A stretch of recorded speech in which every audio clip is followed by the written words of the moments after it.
and welcome back to my channel. Excuse the huge mess from Christmas and that like my head might be partially cut off because I can't really see my camera that well from here. Let's get some light. I forget there are lights in this part of my house because I never turn them on. So I'm gonna do some mobility work today because I keep saying I'm gonna do it. I actually have a little space heater running next to me. I got this so I could do this down in the garage, but it's really cold today and I'm just having a terrible time getting myself to do anything because I'm so cold. Like I rode my bike already today and I had a terrible time just like getting on my bike because I'm so cold. And I mean, obviously that was inside. So plan is just like basic mobility routine, counting this as my strength workout today because I don't want to go out in the cold to get to the gym. I'm just gonna talk through it. I wish I had like an actual microphone, but you're just gonna have to sort of listen to me on the camera and we'll see how this goes with the dog. And basically what I'm gonna work on is a little bit of hip mobility, a little bit of back mobility, and talking to the dog.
So I originally was gonna do like voiceover as I was stretching, and then that definitely doesn't work because dogs. So let's talk about mobility generally and why I think it's important. I would say the number one reason I think it's important is injury prevention. And when I talk about injury prevention, I'm not actually just talking about acute injuries. So I'm not talking about like your strains and things like that, or overuse injuries, or those are kind of the two that I've run into the most. What I could also be talking about though is just things that generally, I guess, they may not be quite a true injury, but pains that can be caused by lack of mobility. So the biggest one that I've run into personally is lower back pain. For me, I find that a lot of it actually comes from my hamstrings and tight hips, not from my back itself. I will forever remember there was a guy in my office gym one day talking to the security guard. The security guard was talking about, oh yeah, he has like low back issues, and this guy's like, oh, here's all the way to strengthen your back. And I'm like, but if you're having low back pain, chances are it might not actually be your back. There are so many things connected to it. This is not my area of expertise, but just in my personal experience, your hip flexors and your hamstrings may be the true cause of lower back pain. So just generally being able to move throughout your life without pain, mobility is going to be a huge help for that. And then going beyond that onto my training, the places that I find mobility to be most important are actually running and cycling. Like swimming, I feel like is a very mobile activity to begin with. I will always remember the episode of Seinfeld where Kramer takes up swimming and it's so good for the back, and I 100% agree. I've had like some back issues, and since I've been back in the pool, it does help a little. I just think like that like gentle movement of like the rotation and everything feels really good on it for me. So as I get like way off topic. But so running and cycling though, with cycling, see my dogs are literally just gonna play next to me. So mobility and cycling and running, where I was before. The reason I noticed the most there, so I'll start with running, and it actually affects me both running and walking. I work a very sedentary job.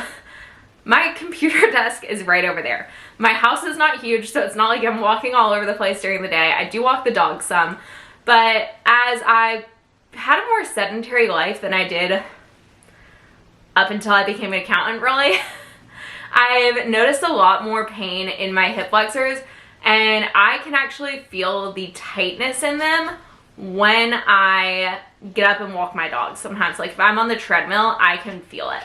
So one of the reasons I've been trying to work on mobility for that is that like that is not good for me.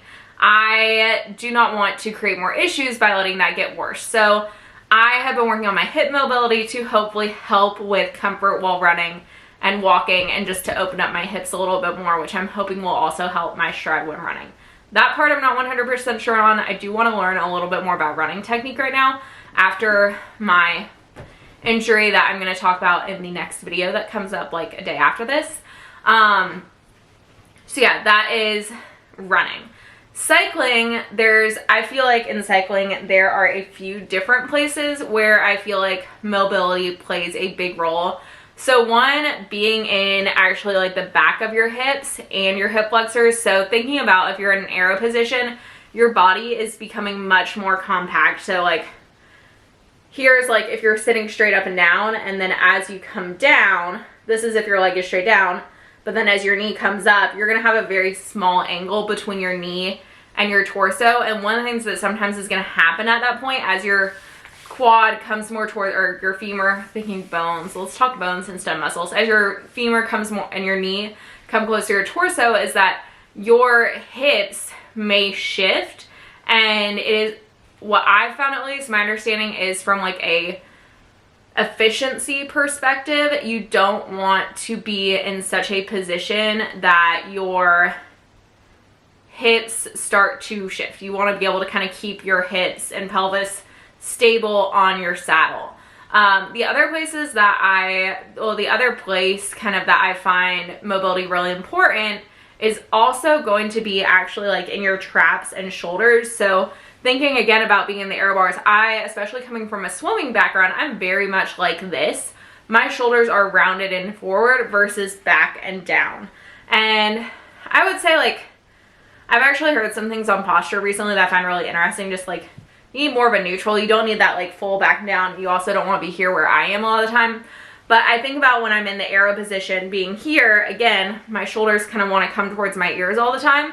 Same thing when I do a plank, actually, I notice. And so again, just kind of bringing them back away from my ears to get rid of that tension and make it a more efficient position. Because if you are bringing your shoulders up, then that's putting tension. Like I can feel it right now. You're putting tension in your traps versus just bringing them down and relaxing. You're going to be in a more relaxed position overall. When I was first hit for my tri back, one thing that always stressed me was like the angle of your elbow and your forearm and the way your elbow rests on the pads and being able to have your support on bones versus tightening your muscles to hold you in that position.